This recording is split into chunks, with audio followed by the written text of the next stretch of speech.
Hello, ladies and gentlemen, and welcome back to Sonic Origins on the multi-tab. I forgot the name of the game for a split second. I am OneWelshSheep, and I'm joined here once again by Cal. Hello. And good old MysticSynthwave. Hello. Oh, and Sonic CD, I love these introductions, by the way. I think I said this part 1, but they are really, really cool. I absolutely love what they did with them. Yeah, adds more to the lore. 100%. But Sonic CD is a weird game for me. But I'll get into that a bit after. First, what are your experiences with Sonic CD, guys? Have any of you played it? What do you think of it? So CD was basically Sonic, but place him in Back to the Future. That's how I see it. Great Scott! Yeah. I own this on Steam. I have 0 playtime. That counts. I mean, I think you have like almost every Sonic game and you barely played any of them. I played at least 3. Yeah, that's true. You played Frontiers, Generations, and Forces, so... Also, is this called Sonic fair. CD because it came out on the CD? Yes. Yeah. So this was released on the Sega Mega CD back in the day. Oh, so it is a The reference. cutscene didn't look this good. Yeah. The cutscene didn't look this good back in the day, though. It used to look really choppy and like low res. This is like using the raw mastered footage with AI upscaling to get this really nice and crisp looking. Oh, Yeah. I like about that. Soundtracks are also it's different beautiful. as well. If there's like a US and European version. Yeah, that's true. So the version of the game I'm used to is the European version, so that's the soundtrack I always go for. Yeah. But the US soundtrack, I think the level themes aren't the best, but I love the intro theme. Oh yeah. The intro theme in America is amazing. Sonic Boom. Oh, yeah, it's a banger. But yeah, Sonic CD, this one's a weird one for me, because I think the level design is a bit all over the place, if I'm to be absolutely honest. It has some really good levels, but at the same time, it has some of the most frustrating stages in the entire series, in my opinion, just due to how bouncy the gameplay can be. And it's generally going for like a different vibe. Like this one's a lot more exploration focused, so they want you to explore the levels and look for these roboticizing machines that are littered about. Yeah. Which is really cool. And in order to destroy them as well, you have to take advantage of this new mechanic. So you might see at the bottom left of the screen now the pass symbol. I was wondering about that. Essentially, yeah, you'll see it. Here it is right now. There we go. It's perfect timing. So essentially what that does is it teleports you to the past or the future, depending on what sign you've gone through and if you're able to go fast enough within a set amount of distance. And it's really, really cool idea. But, oh boy, again, the level design does not gel with me very much, unfortunately. It's been a while since I played a CD. Last time I played that was when Origins came out in 2022. I remember I found it more easier to find the things playing as like other characters like Tails for exploration because he was able to fly, making things a lot easier to find. Oh yeah, 100%. Like, honestly, it's weird because this game came out before Tails was introduced. Well, actually, it came out after he was introduced, but in terms of the gameplay, Tails isn't introduced. So, it was until the remaster we could play as him. And the level design just feels like it was made for Tails more than Sonic. Like, it just straight up. Because every time I play this as Tails, I have a way better time. I enjoy it a lot more as Tails. You can also play as Knuckles now as well, can't you? Yeah, Knuckles isn't as useful, I find, because there's not as many opportunities to climb on walls as I would think. There should be. But yeah, the extra characters is like one of the best things about getting it on Origins, because you can play as Tails, you can play as Knuckles, and you can play as Amy Rose as well, if you have the expansion. Oh yeah. Which, I don't know, Amy's a bit interesting in this in Sonic Origins. I'll probably talk about her a bit later on. But she wasn't what I was hoping she would be when it got announced. I'll say that much. So I was kind of hoping she'd be a bit more like Sonic Advance. Oh, with like the hammer, like when you hit springs and pushes to go higher. Yeah. Because I thought that was really cool. 100%. Because the way she is now is she's basically just Sonic with a bit more reach, and that's about it. Yeah. Which is a bit of a shame. But this game's kind of interesting in terms of it's very open in terms of how you can approach it. So even though the main goal is to destroy all of the generators in the levels. In fact, there's a generator there. If you go into the future, you fail to go into the past. That's what it looks like. Hello. There's a second Yep. way to get the good ending, which is my preferred way of getting the good ending, which is just complete each level with 50 rings, go on the special stage, and get the time stone from the special stages. Yep.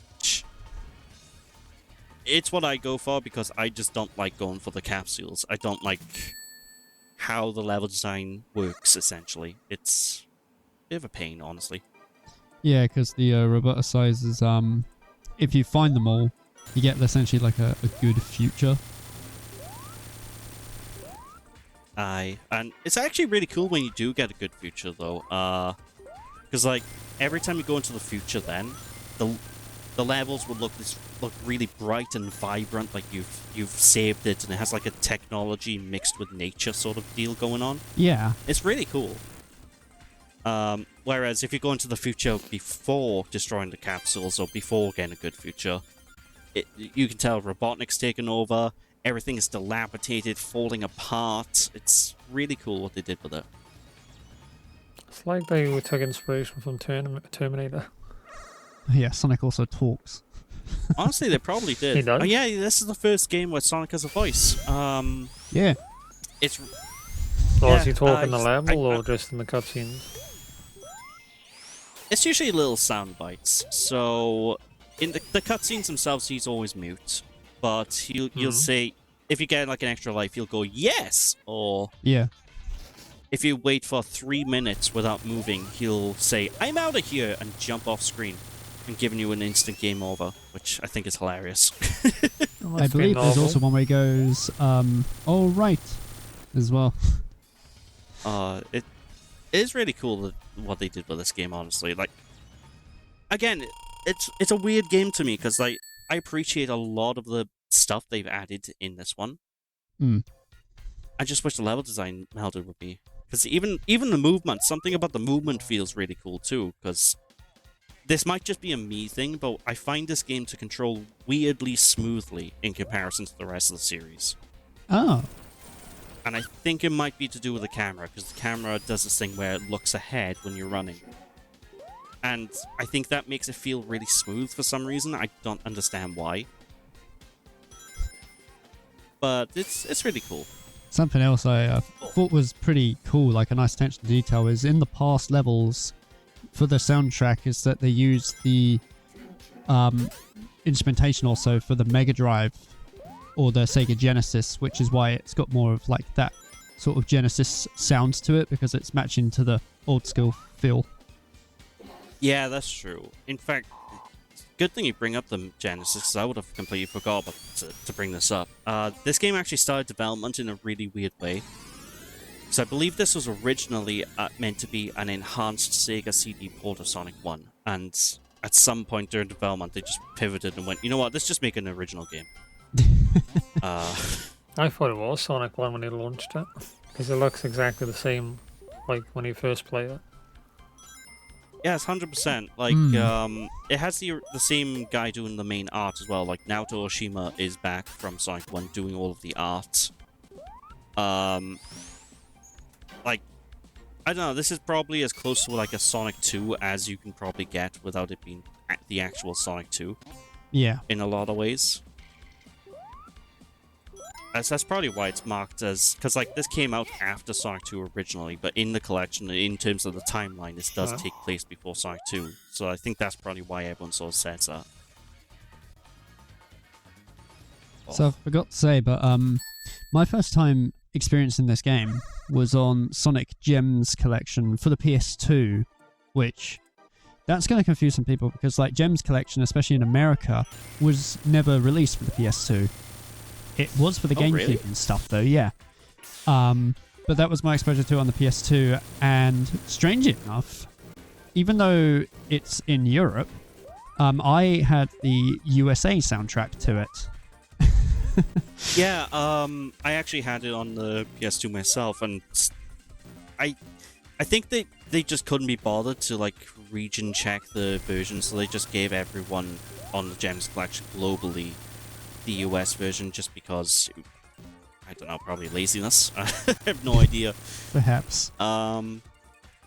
But that version of the game is based off the original PC port from back in the day, like 1996, I think that came out. Oh, is that why some of the sound effects sound so compressed? Could be. I also know that I think that port did scuff a few things, like certain palettes, like when you're underwater, don't render correctly, and there's like little weird quirks like that. It's a fine enough version of the game, well, for the time anyway. Yeah. I wouldn't recommend anyone play the original PC port now. Like, you're better off just getting Origins and playing this. Remember any time But you did the time travel also in Gems Collection? This was you know when it goes green, like on this bit here. After that, you had this weird like still picture of like some planet, and then it would go back to the game. yeah, so that's a weird thing, because I think that's meant to be a world map, but it doesn't tell you where you are. Oh. So it's just like that picture's meant to be what Little Planet looks like. So to explain the plot, because the game doesn't give us too much context, that we're on a planet called Little Planet, which floats over this place called Never Lake every month? Or once a month, I think, or something like that. Mm-hmm. And Eggman has come onto you because he found out about these mystical gems called the Time Stones and went, "Oh, I can control time, blah-blah-blah-blah." And there you go, Bobsy Teapot, you come here and you stop Eggman's plans. Bish bash bosh. And that's the plot. Nice and simple. Yeah. Something that, well, let's just say the plot in these games doesn't stay simple for the rest of the series. They go kind of crazy at some points. Oh, yeah. But one of the best things about Sonic CD, in my opinion, though, is that this game introduces one of the best Sonic villains, Metal Sonic. Yeah. Good old Metal Sonic. I absolutely adore Metal Sonic's design. I love that character. Mm. And I'm actually kind of surprised at Sega, because they are surprisingly... what's the word I'm looking for here? They're surprisingly held back. Like, they don't abuse Metal Sonic, because he's popular, so you think they would chuck him into everything, but they don't. And I kind of appreciate that. Because, you know, most companies, they'll have a character who's like a hit character. They'll just be like, alright, slam them into everything. Yeah.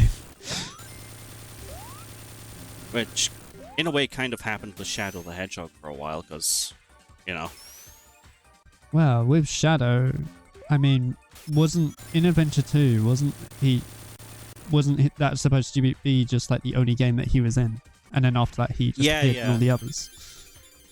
Yeah, basically, I won't spoil things for John, because John hasn't seen Adventure 2 or the story for that. But that was meant to be Shadow's only appearance in the series. But comes Sonic Heroes, because Shadow was so popular, they were just like, alright, he's coming back. And then, it was the smartest move of them to bring him back, because, like, any game that has Shadow in it seems to sell really well. Just by virtue of having Shadow playable. In fact, like, it even works with YouTube, like, thumbnails, right? So I can guarantee you, like, chances are if I put Shadow the Hedgehog in this thumbnail, there is a high chance this part will get more views than any other part in this playthrough. By virtue of just having Shadow in the thumbnail. It's a real thing. Quick, put Shadow on all the thumbnails. I mean, that'd be a nice way to generate views. I'd be like, why is Shadow in here? He's not in any of these. Yeah, that'd be one way around it. I'm pretty sure I'll have to do like a Shadow impression every part just to justify it. Yeah. pretty sure the Great Clement back then also when he was doing LPs was saying that like Shadow and the thumbnail were the ones that had the most views and stuff. Yeah, that's how I discovered it, was him saying that, because then I put it to the test before on my channel. Yeah. And lo and behold, every video that had Shadow in the thumbnail got way more views. So I'm like, okay, Shadow is the magic views attractor, it seems. Yeah. Oh, jeez.